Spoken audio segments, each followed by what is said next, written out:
What's up, y'all? It's Bree from Young, Saved, and Free, and I'm back with this week's devotional. For everybody that's new here, welcome to my channel. I hope you all decide to stay around for a while and become part of the family. And for everybody else that's been here, hey y'all, thank you so much for supporting me, and I love all of y'all. Also, before we get started, everybody make sure you're subscribed to my mailing list by going in the description box below and clicking the link down there. I'm telling y'all. I've been telling y'all, but y'all ain't listening apparently. Make sure you do it because you don't want to miss out on anything we got going on. And also make sure you follow me on Instagram at Young, Saved, and Free. I'll be wearing some kind of shirt, some kind of Christian apparel shirt, hoodie, something. But it's cold. Like, it's cold. And I got some things I got to do after this. Like, literally, I'm recording this, editing it real quick, and leaving because I got some stuff in the works. But yeah, we'll go ahead and get into it. I know I haven't done this in a while. We've had a lot going on. Like, we've had a few deaths in the family. Our church flooded. We had to move into another building. I had stuff going on at work. So before I was working, I was hired full-time in my job, but they were giving me half of full-time hours. So I had time to do more stuff, but then they upped my hours, which is a good thing. But it also took away because I had a lot of other stuff going on. So it was like when I had to figure out my schedule all over again. But it took me in a place where I just felt overwhelmed with everything going on because I have this going on. I'm working on another business. I have church stuff going on. My pastor's armor bearer. I have, the holidays are coming up and all this stuff is going on, and I felt like I would never be able to do the things that God wanted me to do because I just had too much going on. But even in the midst of all that, nothing can stop the plan of God. And that's what we're going to be talking about today. And the first verse that I was coming from was Psalms 33:11, and it says, "But the Lord's plans stand firm forever, and his intentions can never be shaken." That's enough right there. Like, we just going to stop right there, okay? Like, that is enough. Like, with even reading that verse, I just thought about so many different people and myself and everybody else around me. We think that we do things and that we messed up too bad for God to use us and for even things to happen the way that God intended them to. Baby, you ain't that big and bad. I'm gonna tell you something. That God is way bigger. God is way better. He can even with the stuff that you thought you did that will mess it up, that don't mean no difference to him. Like, so I mean, and one of the things I also thought about, as kids, I remember being in like elementary school, and we would have like career day, and we would dress up as what we wanted to be. And even recently, I had a conversation with my aunt about why am I here? Like, I don't know what I'm supposed to be doing. I don't know what he created me for. I don't know. I don't know why he moved me down here. I don't know what training that I was supposed to be down here for. Because if you guys remember, I told you almost 10 months ago. Well, yeah, about 10 months ago now, that I would be relocating to complete training. Then I didn't know what the training was. It wasn't like somebody said, "Hey, I need you to come down here and be part of this class so that you can do this." No, I literally heard God speak and say, "You have 6 months to move down there. You have to be trained." And I'm like, "Trained? All right, cool, whatever." But now that I'm here, I'm like actually working in ministry and doing stuff. I'm like, what am I training for? I don't understand. And I felt like, and even in that sense, I grew up different than a lot of people that are down here. I live in South Georgia, like literally probably 20 minutes from the Florida line. Like, literally just go straight up the street right here and you're there. Like, you'll find it real quick. But even with that, I'm in the Bible Belt. And even though I was in the Bible Belt before, it's something about South Georgia that's real super Bible thumpery. I know I just made that word up, but I didn't grow up that way. I grew up where I didn't do anything in ministry. Like, there was no children's choir, there was no dance team, there was nothing. Like, there was no usher board, there was none of that. Like, we barely had elders and deacons. And even then, those people were so corrupted. I didn't want nothing to do with church anyway, so I really wasn't taking it that serious as a child anyway. So to go from that to being down here in an apostolic deliverance ministry and Pentecostal ministries and all this stuff where church is serious down here. Like, I got overwhelmed and I felt like I can't do this. I can't be part of this. I'm not like everybody else. I don't know how to do this. God can't use me like this because I'm not like this person. I'm not like that person. I didn't grow up in a structured church, like in a structured ministry. Did I love God? Yes, I did. I wanted to know everything about him. But at the same time, I didn't want to know nothing about him because of the representations of him around me. I'm like, I can't be like this. And it's so funny that I say that because now I am where I am right now because nothing can stop his plan. Nothing, literally nothing can stop his plan. And so, you know, and even like looking at how we were created, going back to Psalms 33:11 says, his intentions can never be shaken. So when God made things, he made them with an intention. He made everything with an intention. Even though he's able to do everything on his own, he made each and every one of us with an intention, with a purpose. So like growing up, like I said before with career day, yeah, you know, some people like me, I didn't know what I wanted to do. I just knew I wanted to be around people, like to help people, like to encourage people. As a kid, I wanted to sing, but I was too shy to ever sing. I didn't open my mouth to sing until I was 18 years old. I wanted to be a doctor because, and I don't really know why I wanted to be a doctor. It just seemed like that was the normal thing to say. I want to be a doctor. I want to be a singer.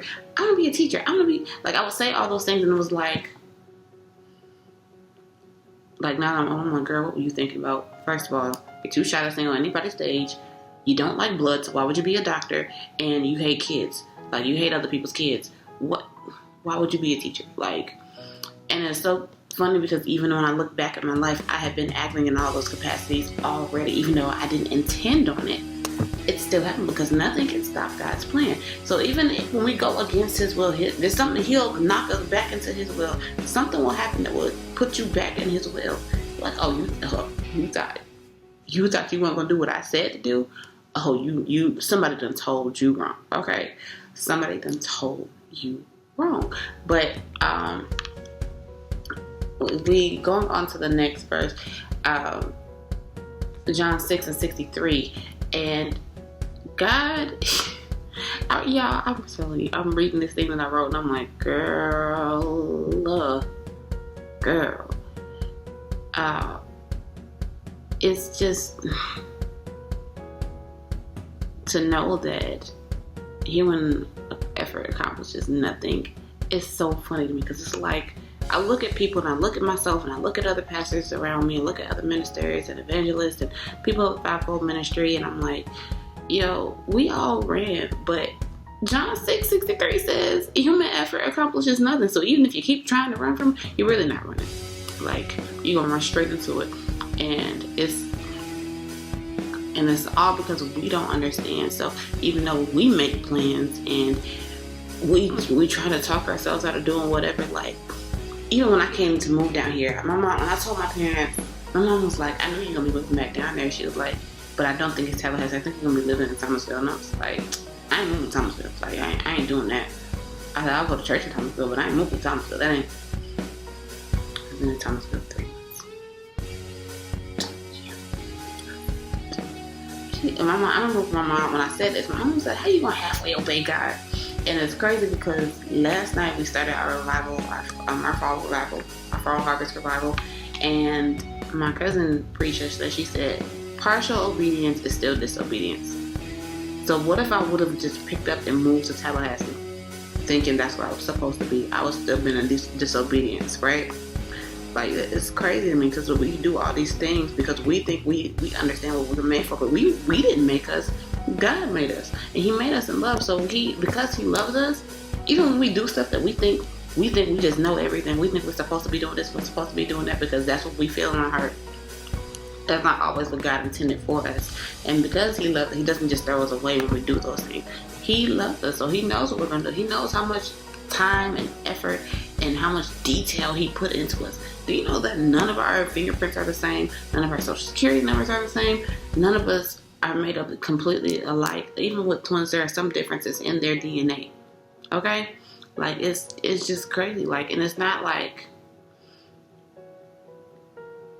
God is like us, like, at all. God is not like me. So, and I think about some of the people that have been in my life before, and how, I just throw them away when things don't go accordingly. And I'm just like, I got to stop doing that. Stop throwing people away. Because God doesn't do that. We're supposed to love, people as we would love ourselves. We don't want nobody to throw us away. But God don't do that to us. He don't throw us away. And it's like, I thought it was just a me thing, but then it was like, everybody has failed relationships. Everybody has failed friendships. And we got rid of them because that person didn't meet our expectations in one way or another. So, like, even in past relationships, if you make me feel like I'm your entire world, which I love that kind of attention from my significant other. I do. Because, if I really do love you, you are a big part of my world. Like, a huge part of my world. So when I feel like that's being reciprocated, and then all of a sudden it changes, I'm like, you know what? I don't want to do this no more. Like, go away. Nope. And then, like, even with friendships, if things didn't go accordingly, I'm not going to argue with you. I'm not going to keep going back and forth with you. You don't like whatever I'm expecting of you, or what I feel like you should be to me as a friend, you can go.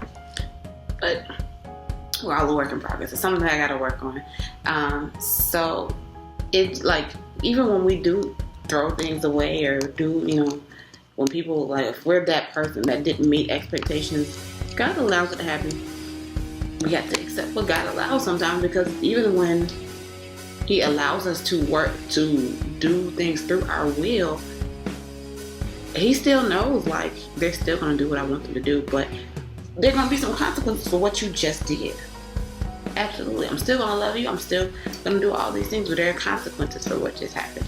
And so, I get so tickled to think that we think that we can stop what God has already did. God created the entire universe, and you think that you doing whatever is going to stop Him from using you in whatever way He wants to use you.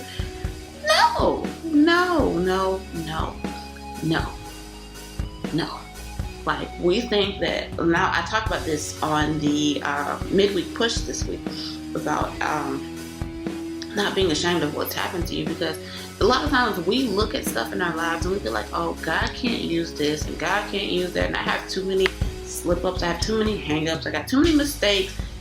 God can't use that. But Scripture says, but all things work together for the good of them that love the Lord and are called according to His purpose. I know that I'm called. Are you called? I feel like God, if you are still here, God has called you for a reason, for a specific purpose. So even when you think I messed up here, and here, all those things are working together for you to work in your purpose.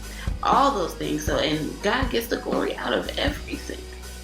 Everything. Even when you have all these things that you messed up on, God can take each and every one of those things and still push you towards your purpose. You can still do it for all of those things. And so He gets the glory. The fact that you're still able to do what He called you to do, in spite of all those other things, that's Him still getting the glory out of it. His hand, like, He will not, there's nothing that can stop Him from doing what He needs to do in your life. And so I don't know what who I thought I was, thinking that I could stop Him from doing that I could stop the plan that was already put in place before I was even thought of, before I was even formed in my mother's womb, before I was even a sperm of my daddy. Okay, like, that is just it. Who did I think I was? Like, girl, you are human. Like, you are not God. Stop it. And if y'all really think about it, there's some things that y'all did that you thought, you know what, if I keep doing this, then maybe he won't do those things. I remember, even as a child, I had to be like 5 or 6. I would have these crazy, like, when I tell you crazy dreams about me being on stage and me talking to people and me, like, going in with people. And I didn't know what I was seeing. One, because I was not exposed to that as a child. With, like, living with my parents, I wasn't exposed to that. I wasn't exposed to ministry full time until I started, being around my aunt more when I was growing up. And so I remember, like, I would dress up and do all the things that I saw in my dreams. And like I said, for career days, we would go through all these different phases. And when I finally went off to college, I decided I wanted to be a child counselor or child psychologist, and that was obviously not what happened. That was my plan. God said something different. And so when I found out what God really, really, really wanted from me, I said, God, you want me to do what? And so I was partially obedient. And again, I told you, my cousin just told us last night, partial obedience is still disobedience. So like, I moved. I got under the right ministry. I started working under the ministry. But when he would show me things I was supposed to be doing, I was like,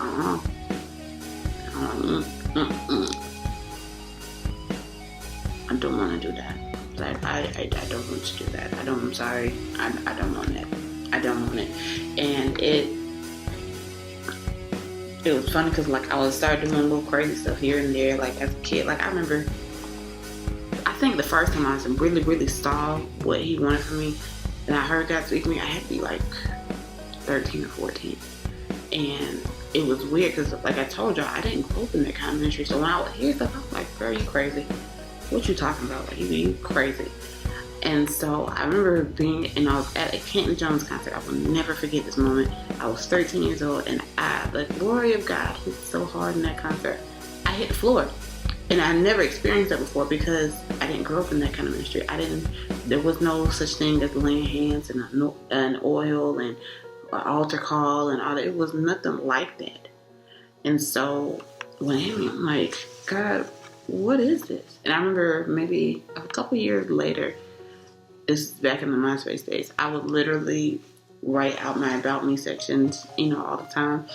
And there's one particular time I remember changing my song on my page from like My Dickies. I don't know if y'all remember that song. If y'all are old enough to remember that song. If y'all from Georgia, then y'all probably know that song. But it went from that song to Let Go, Let God by Dwayne Wood and Yes by Shekinah Glory Ministry. And I remember right now, God still loved me even when I tried to kill myself, even when I didn't want to live anymore, when I didn't want to be this and I didn't want to do that. And I had no idea where it was coming from. Like it just started coming out of me, and I was just like, I'm crazy. Like I can't do this. But it was all because God was working the whole time. Because nothing can stop that plan. Once that had been inserted into me, it was like it stayed there. So even when I got older and I went off to college and I was partying like crazy, I still found myself back in church, even though I didn't want to be. Like it's not that he's not going to fulfill his promise. God is always going to fulfill his promise. He's not a liar. He's not any of those things. And so sometimes I think we feel like we stopped the plan because it's not happening as fast as we thought it would. It's not always going to be about our timing, but everything is made perfect and beautiful in God's timing. And he's not. And 2 Peter 3:9 says the Lord isn't really being slow about his promise, as some people think. No, he's not. No, he is being patient for your sake. So building your patience and building your perseverance and building all those things. I'm sorry, I didn't even finish reading the verse, but I'll put it here, I guess. But so even building perseverance, and you have to count it all joy when you experience various trials. All those things are building you. What if you weren't? If y'all have ever seen like how fast they build apartment buildings these days? Like I remember when I was back home and I decided to move out. I didn't want to move to the new apartments because I literally watched them build them. It seemed like overnight. But like the building I was in, the apartments I went to, they have been there since the 90s, so I knew they took their time with it. And they didn't try to build it up in 2 weeks. Like, I remember, even with my apartment in college, they built those apartments so fast that you could hear everything going on around you. And so they weren't sturdy. You understand? They weren't durable. They weren't able to withstand storms and all that. Like, God being slow to answer to manifest his promise is building you for building your strength. And this is not even in these in what I wrote on. Like I'm literally looking at them like, oh girl. But it's like it's building you, it's preparing you, and even with some people that's down here that I know, like I told y'all, everybody takes church serious down here. Everybody.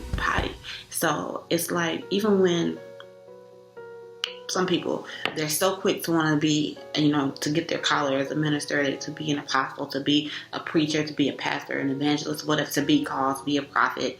They're so quick to want to jump into those capacities. I'm like, if you want it that bad, you can have it. I don't want none of that. And so, and if you're looking for like a specific story in the Bible about people who tried to jump into their promise before God said it was time, look at Abraham and Sarah. Now, I was reading the story and I kind of was like a little bit confused because I was raised and taught that it was something else. I was taught that God spoke to Abraham and then spoke to Sarah about their son. And then out of that, Hagar had Ishmael. So when I was reading this, that ain't what happened. It was the other way around. But God did speak to Abraham prior to Ishmael being born about his son. And so, when you think about how God was working with Sarah and all that stuff, I looking at a marriage and looking at a godly marriage, I believe that communication is key.